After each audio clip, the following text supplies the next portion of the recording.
Welcome to episode 34 of the Left Behind Game Club. This week we play Star Wars Republic Commando. On this week's episode, Mo wasn't quite loving the guns.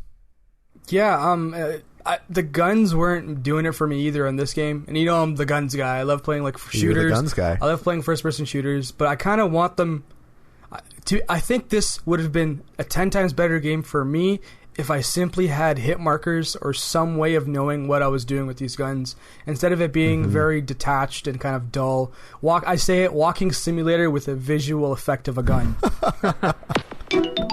You're listening to the Left Behind Game Club.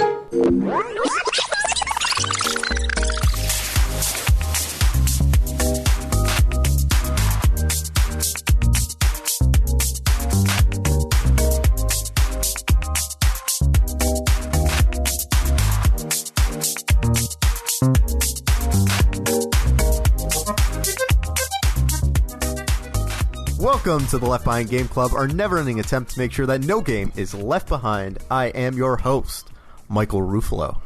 And today I have two friends with me playing a fantastic LucasArts game from the Xbox generation. Guest number one, the man you know, the man with the gun fetish, Mr. Mo Murtadi. It's not a fetish, it's an obsession. But yeah, I'm excited to play it, man. I'm excited. Hey, I'm not going to kink shame you over here. Thank you. But...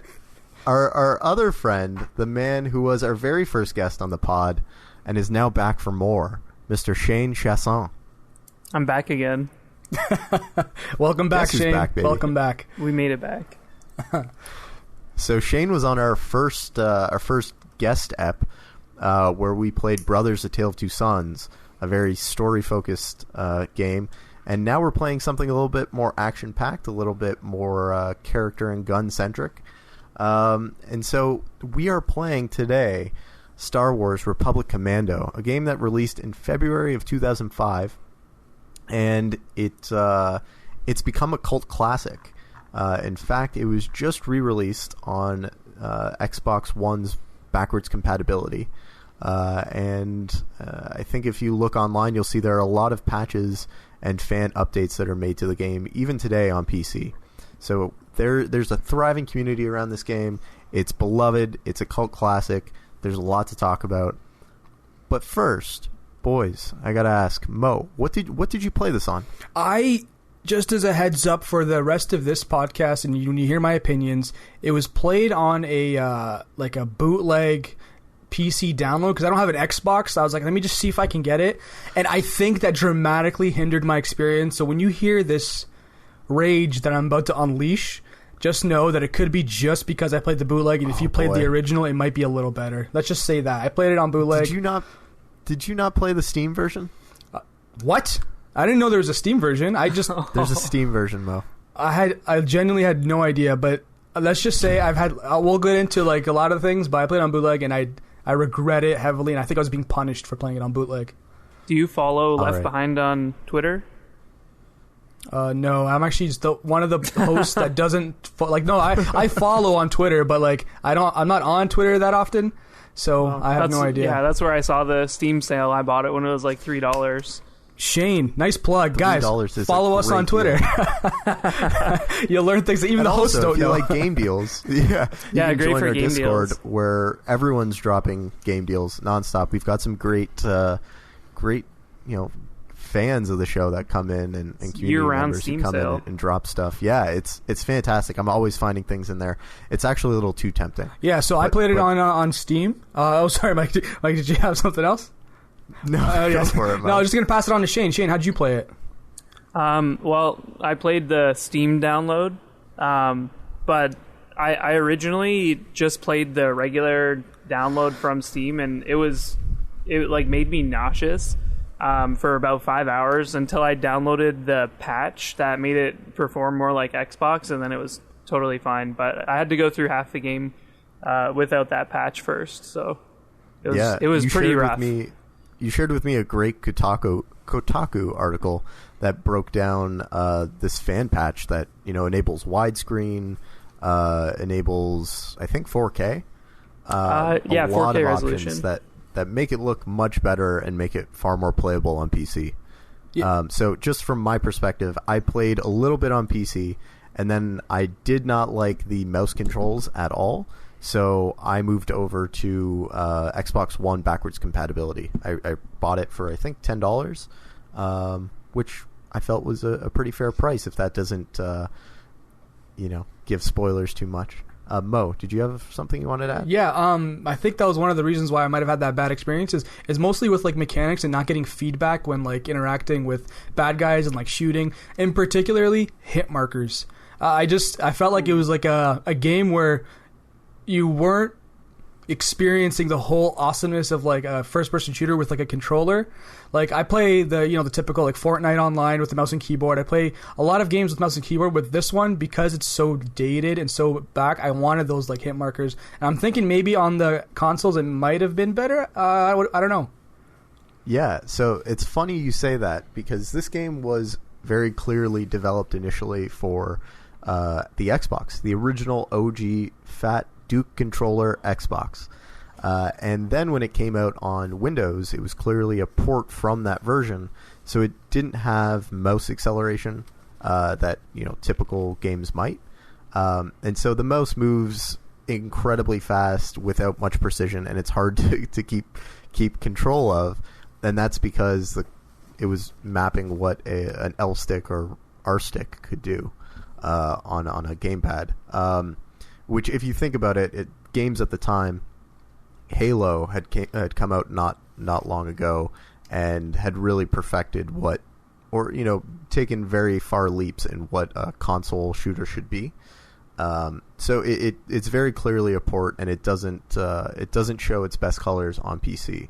But I think the ideal way to play it on PC is to use a controller on your PC, so you get some of the benefits of the increased performance, some of the nice widescreen support, but also the controls. Just before we get into all of that, one of the things I want to ask is, what is your experience with Republic Commando before we get into this, Mo? I knew almost nothing. This game completely did not hit me in terms of marketing way back when. I didn't know anything about it. I didn't play much Star Wars games, and that's what I initially thought. But what I really played was Star Wars Battlefront 2, the original, on PSP, actually. And that was the only Star Wars games I did play. I loved that original Battlefront 2. Amazing. I played it online on PSP. Beautiful. Loved it. But didn't hear anything about this, and only found out about it from you when you wanted to recommend it and kind of put it on that Twitter poll to see if we wanted to play it. That's all I knew about it. When I rigged it. Yeah. Shane, what was your experience with this? I had absolutely no idea what this game was about. Even after you guys said that that's what we were playing, I downloaded it and I didn't start it up for a couple of weeks, and I was like, oh, it's a first-person shooter. Why did I agree to this? Because I've never played a shooter game before. But yeah, so I knew probably even less than Mo, maybe. Yeah. Well, sorry, go ahead. Yeah, no, so I kind of touching back what you said earlier about that mouse acceleration, I'm starting to now think maybe I didn't have a bad bootleg version. I think because as soon as I booted that game up, my mouse was going crazy because I run that little high sensitivity setting, and it was not having it. I could barely see my cursor in the game. So every time I did launch it, I had to switch down my sensitivity all the way down to super low. And I think I didn't have that nice little update that they released later on to make it widescreen. I was running it on that 4:3 aspect ratio. Brutal. Oh, brutal. boy. My day was not going well playing the game, but got through it. And we'll get into it, I guess, a little bit more. What did you know, Mike? Because you're the one that was obsessed with the game. Yeah, so I used to spend a lot of time at my local Rogers Video / Blockbuster renting every single game that they had on the shelf week after week. And Republic Commando is one that I tried on a whim. Because one, I thought the box art was cool, and that's what you went off back in the days that you were renting games at your local store. And my experience with it was fantastic. I really enjoyed playing it, but I didn't get to the end because the game glitched and went buggy on me, which is something that continued to happen today. Which it's something that happens with games that are clearly rushed, and I think there's some added context that we'll get to later as to why I think it was rushed. But in terms of what I brought coming into this, I've loved Star Wars games in the past. I think the movies are all right.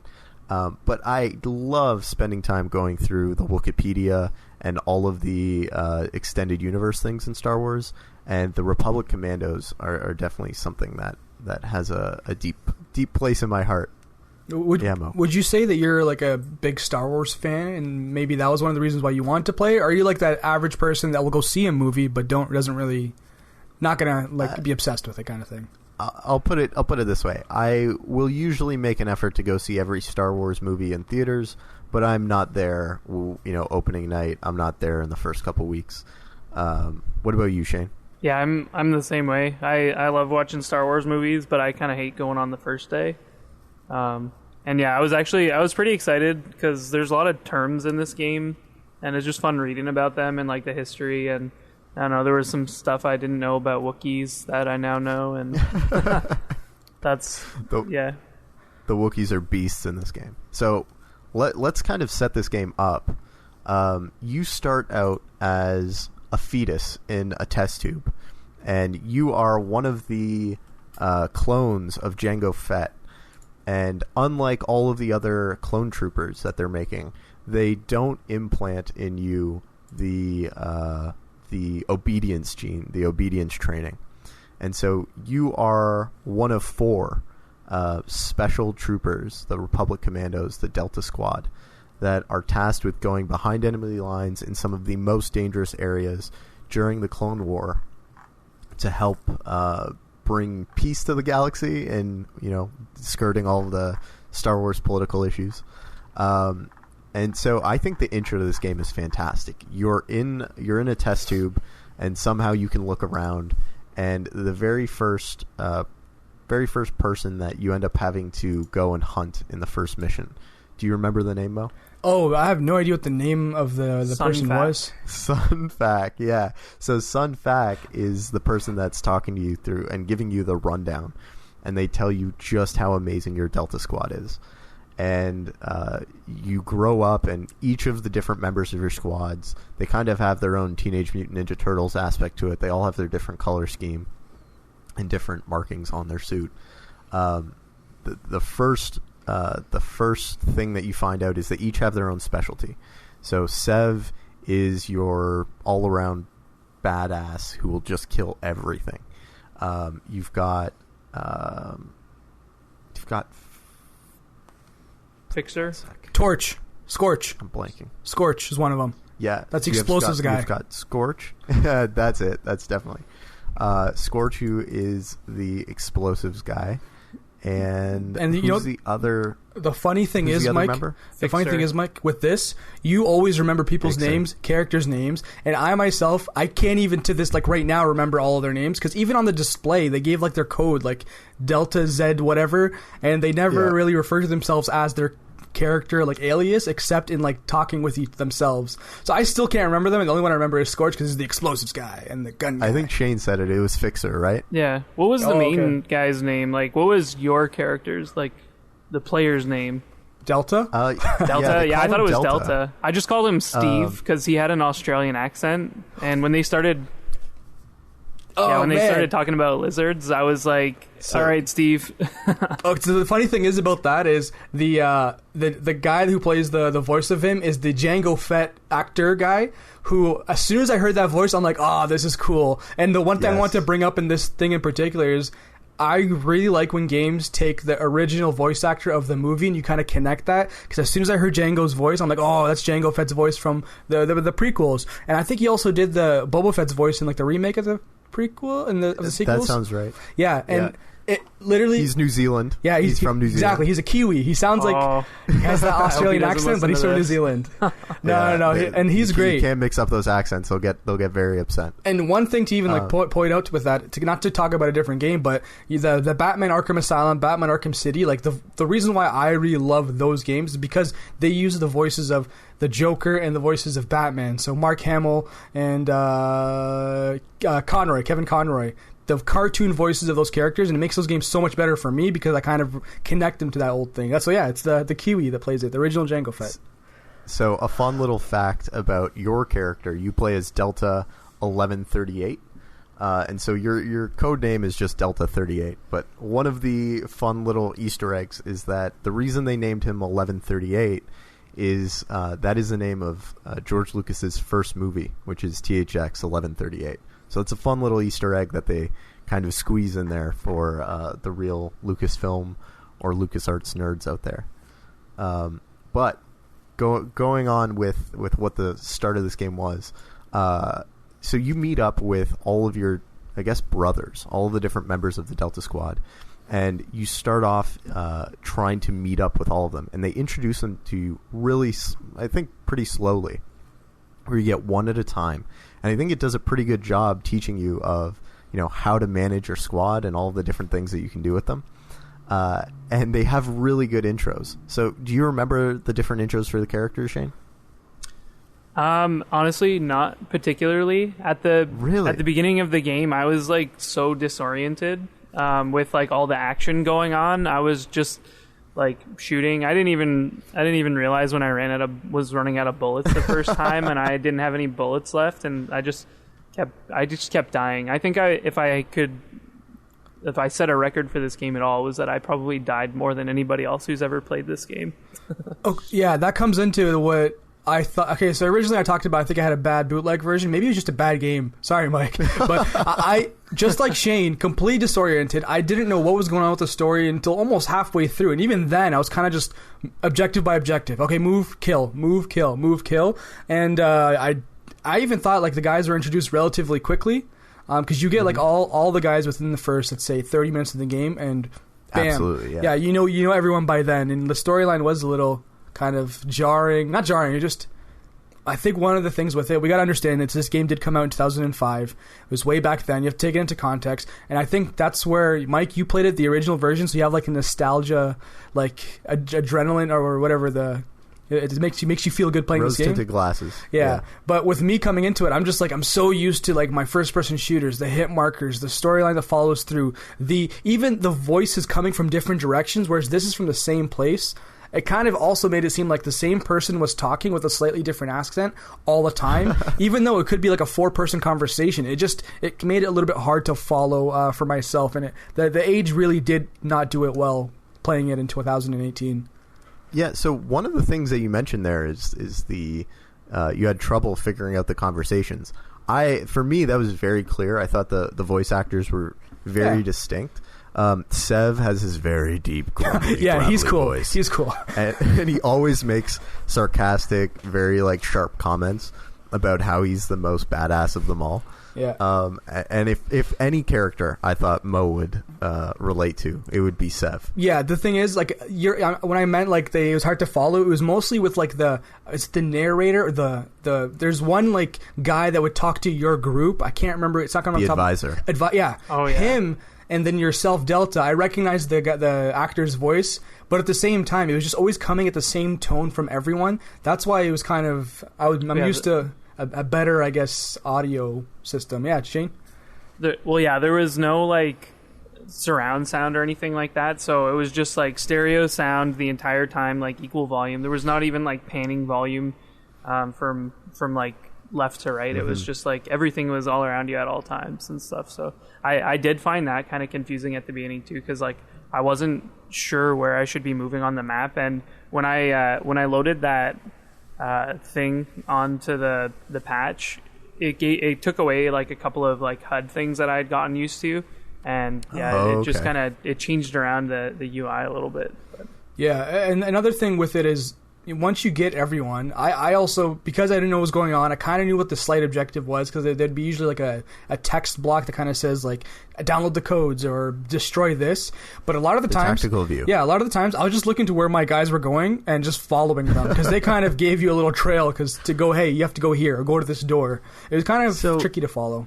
Did you guys not notice that there was a circular ring at the bottom of your visor that had an arrow in it with like a number to indicate the distance to your objective?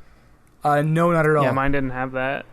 Oh, okay. Mine maybe that's what happens when you play the PC version. Maybe when you use the patch. I had that there, and I felt it was a really good ahead of its time method for pathfinding and for showing you where you needed to go.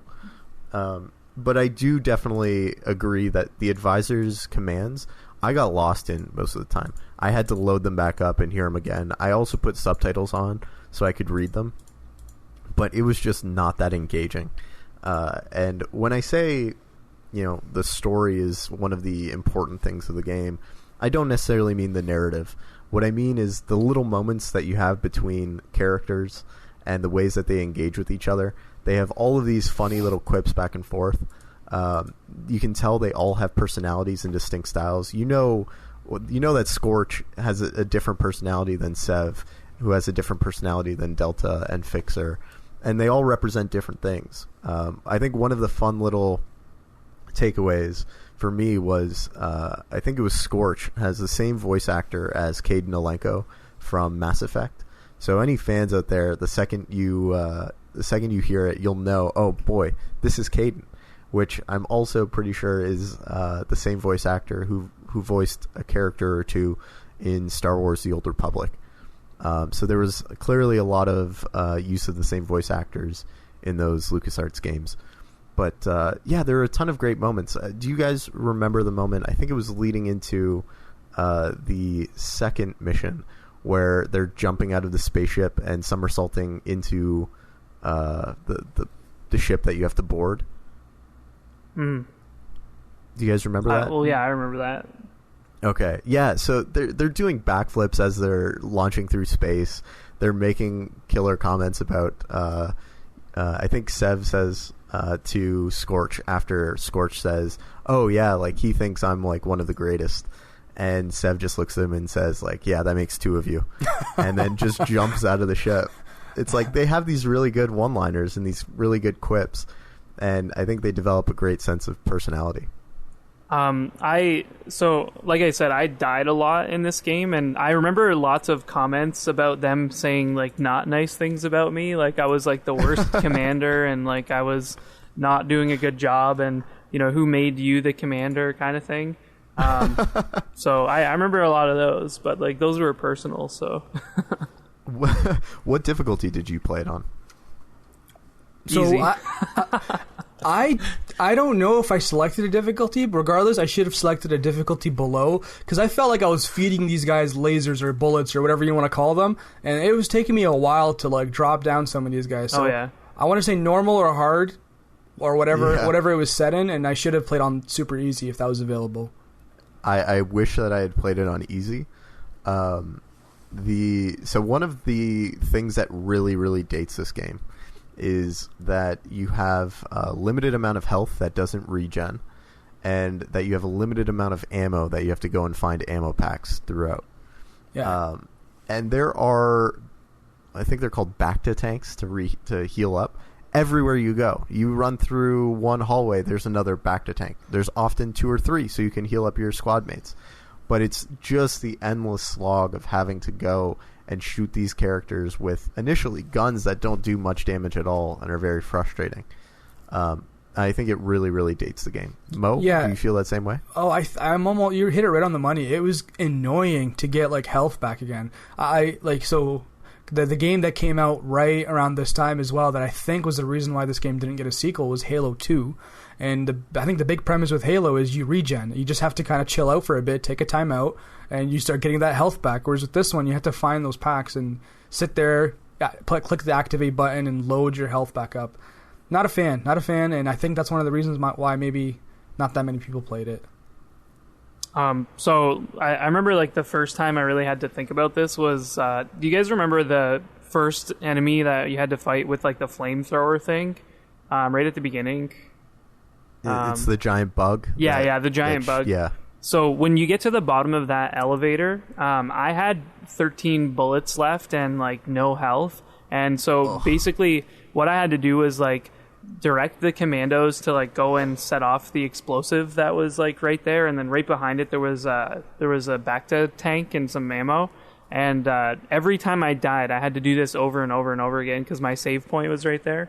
But yeah, like it was difficult because I had to like run through the line of fire, and like I had no other option. Like I had to heal and I had to get bullets. So I died there probably like a million times. Actually, for that part, I had to look at like a walkthrough to see what somebody else did, and other people were just like walking right through it, and I was just dying constantly. So that's when I changed it from medium to easy. You make a really good point there. Did you guys do a lot of saving? Because No. I saved the game a ton after I got burned by a save bug. I can't remember myself actively saving the game like manually. No. I have an active man. save, but just it was one time on accident because I didn't know autosave was a thing. This game brought me back in time because I was saving the game every time I made progress, so that way I did not have to go back and do it again, because I also died quite a bit.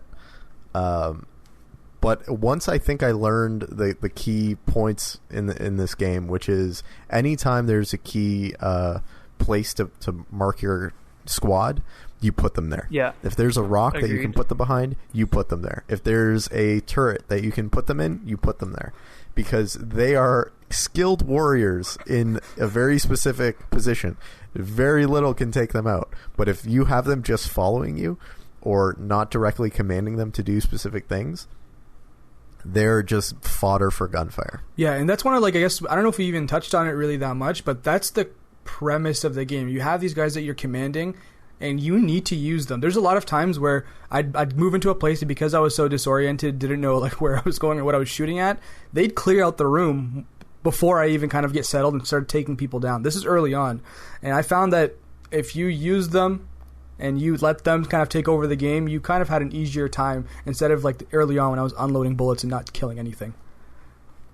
Yeah, definitely. I found that coordinating them and telling them specifically what to do, once I learned how to do that and once I learned how to control them, the game was so much easier. Shane, you had something you wanted to add? Yeah, so right at that part that I was talking about with the firebug guy, that's when I learned how to do that, because that's why I was probably dying so much there, is because I was just marching them in and just basically marching them to their deaths. But yeah, when I watched that walkthrough, like the difference between what I was doing and what the walkthrough was doing was that they were assigning them to turret or sniper positions and stuff like that. Yeah, and that's something that we haven't quite mentioned yet. While we did mention you do have a squad of characters, this is a tactical squad shooter. So there is a lot of control over what your characters do, and while they each have their specialties, they all essentially are interchangeable. It's just about making sure you put them in the right positions for success, and choosing how you want to go through the game. So, for example, there are doors that you can go through, and you can choose to either breach the door while you explode them and throw a grenade through it and try and kill everyone on the other side, or you can have one of your characters hack through the door, open it up quietly, and start tactily eliminating everyone that's on the other end. Yeah, well, did you guys think the game started getting, I want to say, boring after like the halfway point when you there's nothing new being presented? You weren't playing the game any differently. It was more or less progress into a new area, minions are generating, download the code, open the door, breach the door, it was just like the same thing over and over, and it got to the point where it's like, okay, when is this kind of ending? Yeah, so are you talking about the first mission or the second mission? Or by the end of the first one, there's three major missions in this game. Yeah, by the end of the first mission, there was nothing really crazy that popped out except when Star Wars characters started popping out. Like when I started seeing, I think the moment that kind of made me the happiest was seeing General Grievous, and I was like, oh yes. Wow, this guy's wicked. He's gonna whip out lightsabers. And then I kind of got sad because there were no real lightsabers throughout the entire game. Star Wars game without lightsabers. What are we doing? There's two things that are very special about this game. One, it does not open with your typical Star Wars scroll where the text crawls up on the screen. The second is that there are no Jedi. Well, in fact, there's one Jedi, but they're dead. There's one dead Jedi that you find with a lightsaber, and your character Delta 38 ends up talking him and saying like, "Oh yeah, well this used to be a warrior of a more peaceful time," and then he says, "Well, I guess you're outdated because we're necessary now." Yeah, right. Yeah, they have some really great commentary lines throughout this game. But Mo, back to your point about being bored at a certain point. I definitely felt bored near the end of the second mission. or about halfway through to the end of the second mission, because they give you each level has its new weapons. You get the shotgun in the second level. You get the Wookiee crossbow in the third level. And I enjoyed changing it up with all of those, but I definitely did hit that point of like, okay, there's some buffer, there's some filler in this game that's padding it out a little bit more than it might have needed to. Did you guys feel that way? Yeah, the guns weren't doing it for me either in this game. And you know I'm the guns guy. I love playing like shooters. You're the guns guy. I love playing first-person shooters, but I kind of want them to... I think this would have been a 10 times better game for me if I simply had hit markers or some way of knowing what I was doing with these guns, instead of it being very detached and kind of dull. I say it, walking simulator with a visual effect of a gun. I definitely agree that you don't see a lot of the damage that your gun is doing. You only see it when the character dies or when they blow up. And I think the most frustrating is when you walk up to those very tall metal droids that can shoot cannons at you, and you see some markers that you're doing damage, but you only really can tell that you're close to the end when they go down. Yeah, you know the worst part too is the fact that there's guaranteed some really awesome first-person shooter games I played way back, like on the PS2 and the Xbox back in the day, that probably have the same faults as this, but I didn't care back then because that's all we knew and that's all we had. Whereas right now, if I go and play some of those games, I'm probably going to have the same opinion. Like, where's the dynamic audio? Where's the hit markers? Where's all this and that? So this could be a really great game if I was kind of pushed back in time and played it then, but right now, not the best. It's definitely dated. Yeah, definitely. Shane? I agree about the guns as well. And to be honest, like, because I was just trying to get through the game probably after like the first campaign, and I noticed that I had different guns and stuff like that. But if I was out of bullets, basically it was like just on to the next one on like every time. So I tried to shoot with like the harder hitting guns, but at some points I didn't even know what I had in my inventory, because like sometimes I'd pull out the flamethrower gun, and then sometimes I'd pull out a pistol kind of gun, and yeah, I just kind of, if it had bullets, I was gonna shoot it kind of. Yeah, the guns in most cases didn't feel like they packed the punch that you wanted them to. Or when they did pack the punch, you didn't have enough ammo. So the gun that you were mentioning earlier, Shane, the kind of flamethrower that drops from the big Geonosian bug, you can use it and it packs a serious punch. You can see it just cut through the enemies that you're facing. But I think you can use it for a total of like 4 or 5 seconds. And it like a minigun, it takes a little bit for it to charge up. I found that the pistol was effectively useless, and I found that the one gun, which I thought was very cool from a like design perspective, you could change it from being a sniper to an assault rifle to I guess all of the other weapons that you use, whether it's a grenade launcher or a shotgun. That in concept it was cool. I found that the one that you used more often, which was the assault rifle, I found that it was, again, very weak and didn't feel like it was doing much damage. Yeah, it didn't. I think the biggest gripe, because that's one of the first games you use primarily, or guns you use primarily, and it just... in every first-person shooter, there's always that default assault rifle, that M16, the SCAR, whatever you have, and in this game, the blaster, I guess. It didn't fulfill the role of, if anything is bad, just take this one out, you can run the rest of the mission. You could, but it didn't give you that satisfying, like, I'm in top of the world, I'm going to take over this level because I have this gun. Absolutely. I kind of felt like, and maybe the Commandos were just doing something more than me, but I kind of felt like every gun kind of did the same amount of damage. Like, I felt like no matter what I was shooting with, it probably took about the same amount of time to like kill any enemy, whether it be like a lowly light armor drone or like one of those like big tall robots or whatever. So yeah, the one sniper rifle I felt like had some power, but I guess with the mouse and keyboard and just being able to aim and actually hit them correctly when they're moving around, the time to take the enemy down probably was the same as me just unloading bullets with that assault rifle, but it did kind of punch them, almost one-shot them most of the time. Yeah, I found the sniper rifle was fantastic in terms of how much power it packed.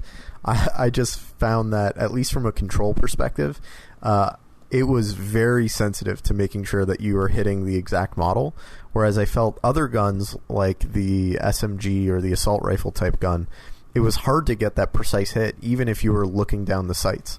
And so I think one of the, again, design anachronisms of the day was that left trigger was throwing a grenade and not look down the barrel of the gun.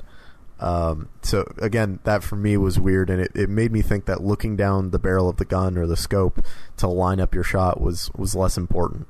Mike or Shane, was this around the time when like first person shooters were becoming the game that everyone played? Like, I know Halo 2 was just coming out. I'm guessing, I know Call of Duty 4 must have been like 2 or 3 years after that. Would you say, what was this the first game that came out where this is the type of shooting you're going to be using? This is the type of control you're going to be using, more or less, Mike? Yeah, so, I mean, this game was built on Unreal Engine 2, so shooting games had been around for a bit. I think the real innovation in this game was really taking squad-level shooters or tactical shooters to the next level. Because if you looked at it, other games that would have been popping up at this point were like Rainbow Six Siege, Rainbow Six Vegas. Yeah, maybe not Siege. Rainbow Six Vegas. They're games that had squad elements and had squad tactics, but weren't taking it to the places that this was. I didn't hear about this game at all. Like when I was in high school and it would have like just came out, all I heard about was Halo, and that's like all anybody ever talked about, like in terms of video games, was when Halo came out. But yeah, I didn't know that this was a game, like as well as like a coveted game until like 2 months ago. Yeah, but then like as you guys have seen, you look online and you can see that there's a huge amount of fan love for it and people who are always trying to update this game and bring it back. So let's talk a little bit about the progression of the game in terms of the 3 missions. The first mission is your attempt to go and hunt down what's his name? Sung Fak. And then so that game, or that mission, starts with you on Genosha. You go through, you kill a lot of droids, you kill a lot of bug people, until you get to, if I remember correctly, a chase sequence where you have 4 minutes, and they do a very poor job at letting you know that you have 4 minutes. Yeah, there was a timer. To go. What? There was a timer. That was. Do you know how many times I had to complete that last mission where it's like, oh, it takes a minute to hack this computer to get the codes before you can get to the escape thing, and there was like a minute 10 left on my thing. It was tough for me. I had a really tough time getting past that. Was that to? Sorry, go ahead. Was that to like the minute to unlock the door or something like that? Sorry, I played this game. That was exactly. I played this game like a month ago, so everything I'm like, as soon as you say it, I'm like clicking through my head. Wait. Okay. Yeah. It was where they sent every droid that they had left in the ship after you, and you had a minute. You had to post 2 men around the computer and the other to hack it, while you tried to lay some covering fire, and then make a mad dash to the exit.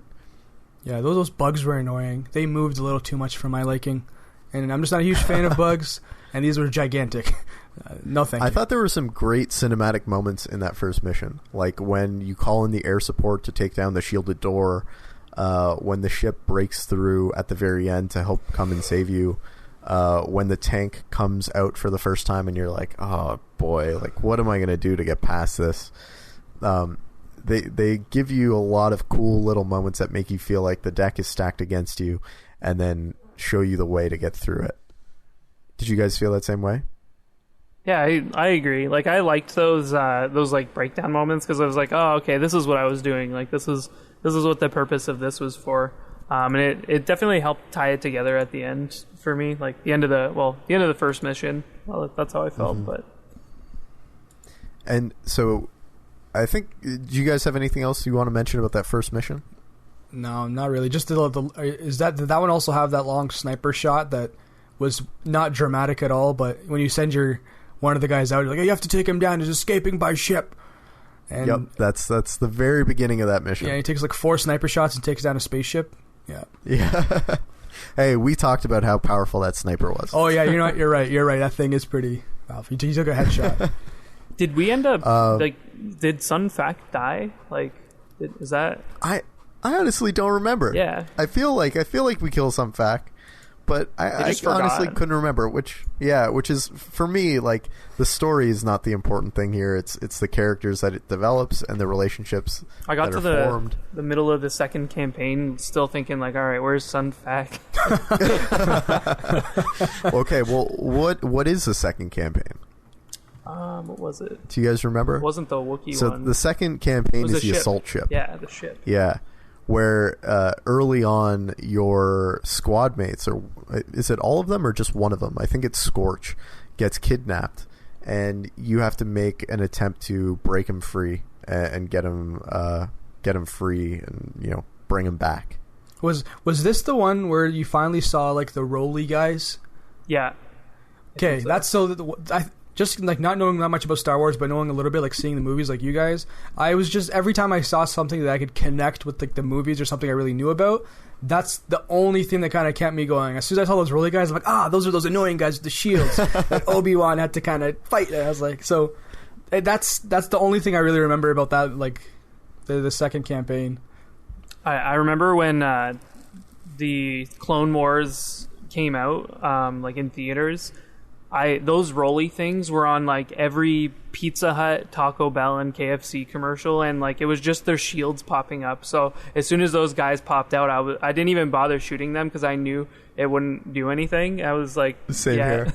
just because of those commercials. So if one thing stuck with me over the years, it was that those guys have shields and pizza. It's funny that you guys mentioned that because the movie is one of the reasons why this game feels as padded and I guess a little too long, and why it feels a little more rushed and buggy than it should have been. If you look at when this game was released, it was February 2005. I think it was either March or May that the movie came out, and so one of the big selling points of this game was to get a sneak preview of some of the characters and elements of what was going to be revealed in the, I think, second prequel movie. And so that's one of the reasons why this game was pushed out the door a little bit earlier, not as fully baked as everyone would have wanted, and with a little bit of bugs that were still there. I'm just gonna say this now. Do any of you care about the clone trooper guys at all? Like, one of the reasons I like Star Wars is not because of like this side pawn character that doesn't mean anything. I like the heroes. I like the main characters, the fighters, the bad guys. The fact that they're so generic, I don't really care much about them. And when I heard about the Republic Commando game based off of the clone troopers, I'm like, why? Like, can we do like a Luke game or anything game like that? What do you guys think?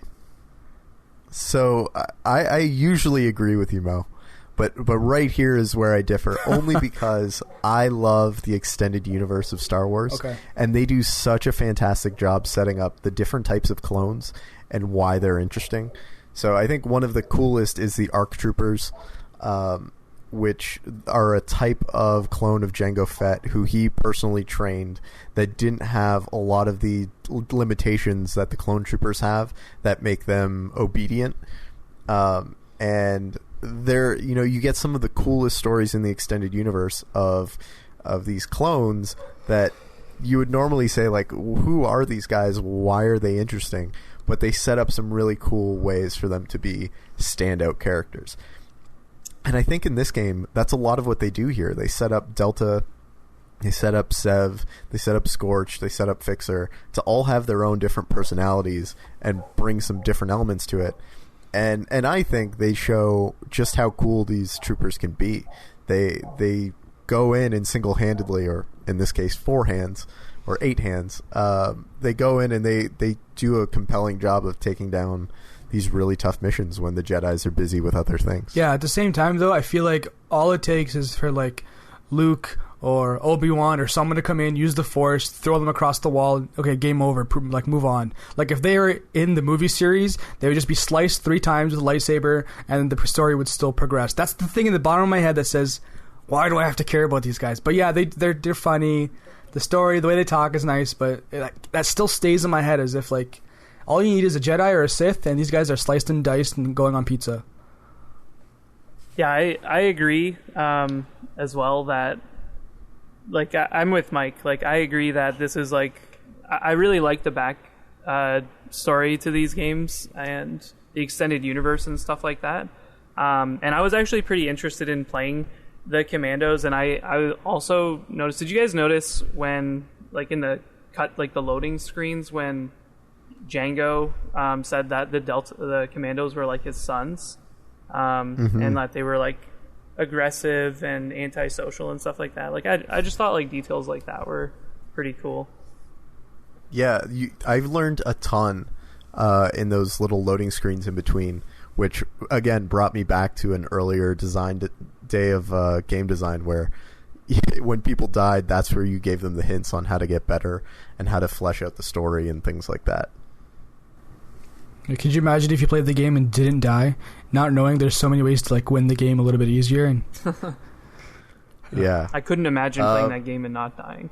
Yeah, you'd have to be a pro. You'd have to be or you just part a computer. of the game. Yeah. So I guess that takes us to the third mission. Once you rescue your squad mates and get off of the ship, you go to the third mission, which is on Kashyyyk, which is the planet of who, Shane? The Wookiees. The Wookiees, our friend Chewie and all of his brothers and sisters. You know, and I loved this mission. This was my favorite part. You know what did it for me, once again, something that connects to the movie, was the Chewie growl, the Wookiee growl thing, that thing.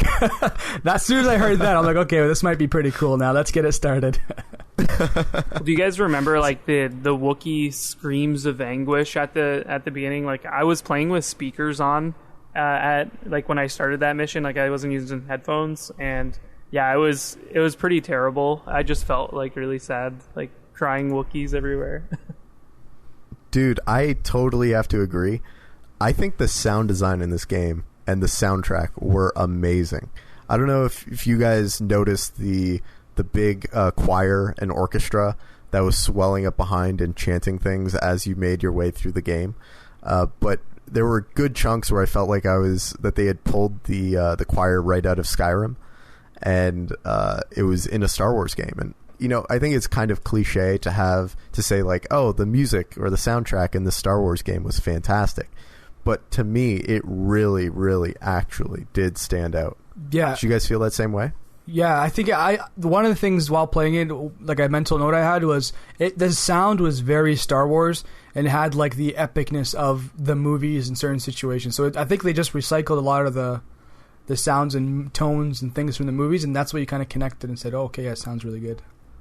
I was actually gonna mention that the music was, like, really great too, and I really enjoyed it throughout the game. But then when I was reading about it afterwards, I saw that this game was, like, one of the first Star Wars games that actually licensed Star Wars music. So, like, that's probably why it sounded more authentic, because in previous Star Wars games, they just like, made their own music, or they had, like, other composers come in and make music. But this was actually, like, this was real Star Wars music and real Star Wars sounds. That makes so much sense. I had no idea, but that pieces a lot of things together for me. I read the entire Wikipedia page. What so what are the other fun facts that you found in the Wikipedia page? Well, I was just kind of interested in, like, why there wasn't a sequel, but I couldn't find a reason why the sequel wasn't canceled. But I was kind of interested. Do you guys know why it was canceled?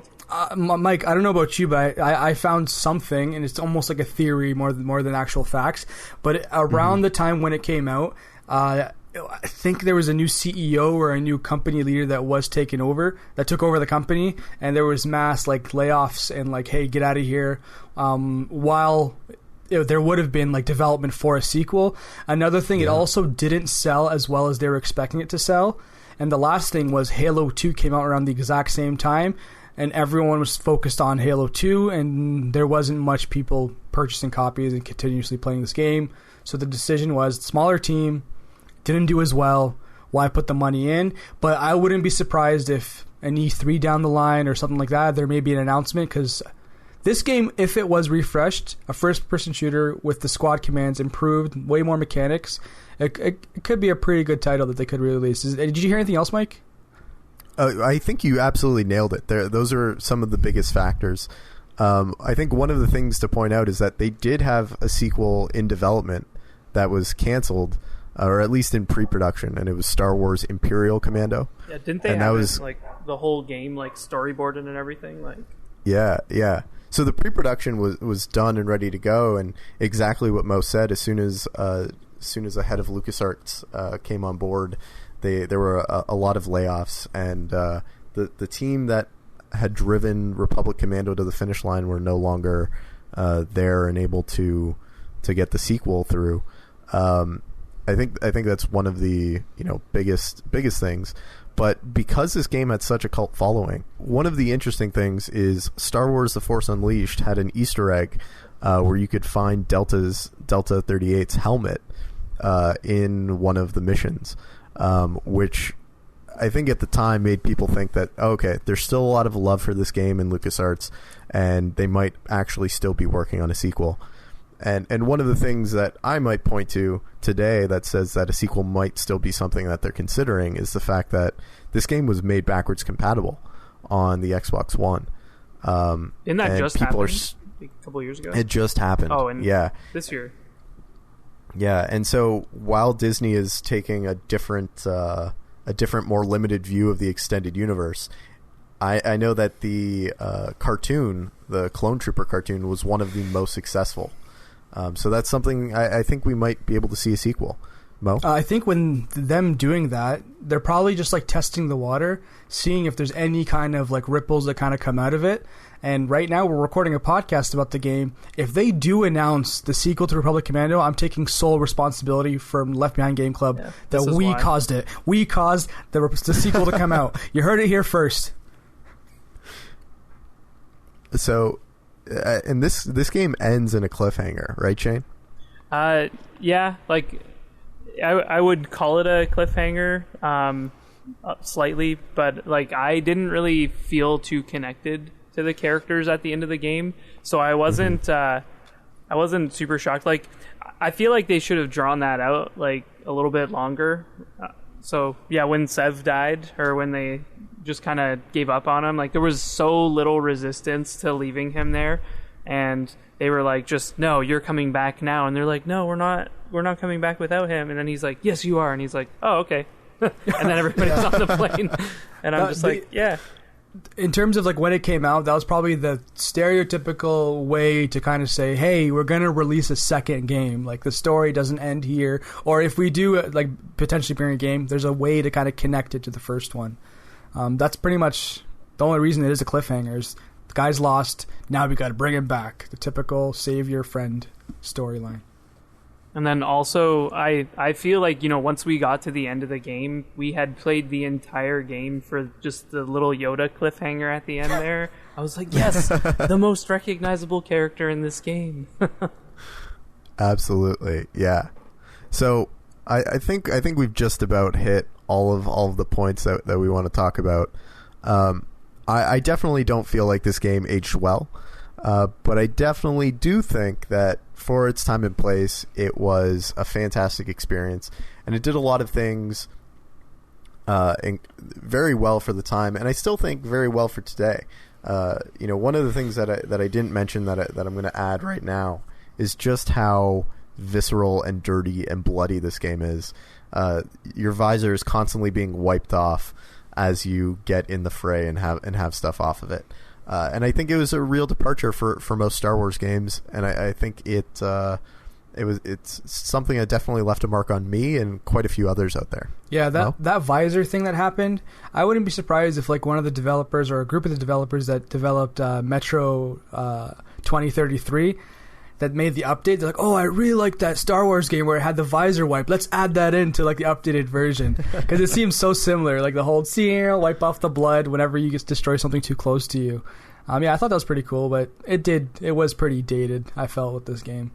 I agree. I used the knife a lot too, so like there was always blood and guts all over my visor, and I don't know, it was cool. Like I've played a lot of games like that, like nowadays where stuff splashes up on your face, so whatever. Awesome. Yeah. Okay. Well, sorry. Go ahead. No, the last kind of almost my closing thought with it is like I wouldn't really recommend someone go back and play this unless you really have time because there are way better shooters. But if you are a total Star Wars fan, maybe it's worth your time to kind of check it out. It's not as really bad as you'd expect from a really old game. But you don't expect like any of the fine features of a current or pre-current first-person shooter from this game. Yeah, definitely. So I think that wraps up where we are for today and our experience with Republic Commando. I hope that we get a sequel, and if it does happen, I am crediting it all to Mo.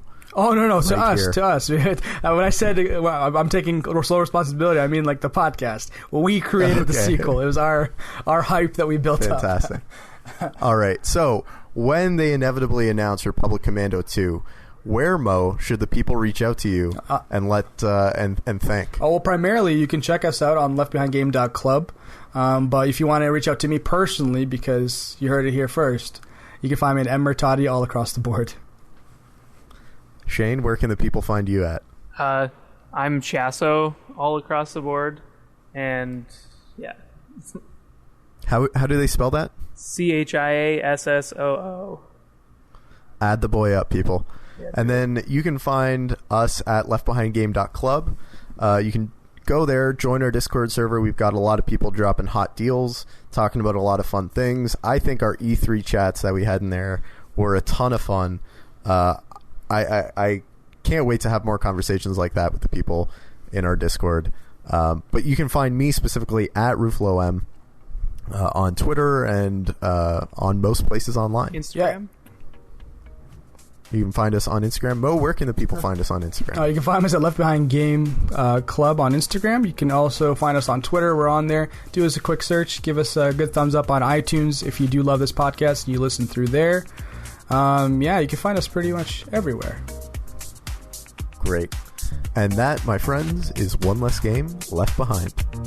Hit the music!